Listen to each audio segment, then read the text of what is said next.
स्वागत है आपका बी न्यूज नेशन में। मैं हूं आबिद हुसैन शेख। 40,000 गानों के गायक की आवाज खामोश। गान गंधर्व एसपी बाल सुब्रमण्यम 74 साल की उम्र में ली अपनी आखिरी सांसें। भारतीय सिनेमा के गीतकार 74 साल एसपी बाल सुब्रमण्यम दक्षिण भारत के प्रसिद्ध गायकों में इनका शुमार होता है। इन्होंने कुल 40,000 से अधिक गानों को 16 भाषाओं में गाकर गिनीज वर्ल्ड रिकॉर्ड बनाया है। इन्हें 6 नेशनल अवार्ड से भी सम्मानित किया गया। इन्होंने ज़्यादातर कन्नड़ा, तेलुगु, हिंदी, तमिल, मलयालम भाषाओं के गानों के लिए भारत सरकार ने 2001 में पद्मश्री अवार्ड और 2011 में पद्म विभूषण दे के नवाजा है। अपने 50 साल के संगीत के सफर को आज अंतिम विदाई देते हुए इस सुर के महारथी ने आज चेन्नई एमजीएम अस्पताल में अपनी आखिरी सांसें ली।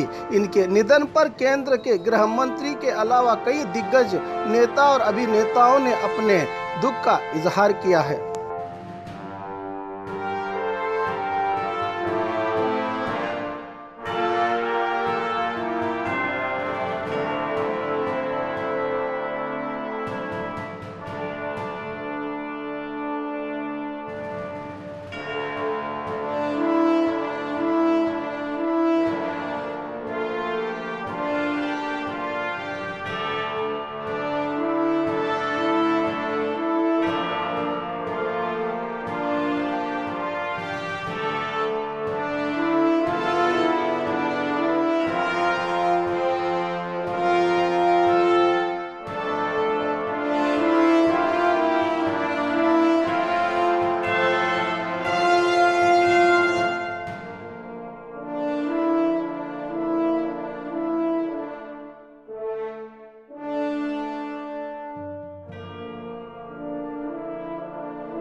और खबरों के लिए देखते रहिए बी न्यूज नेशन।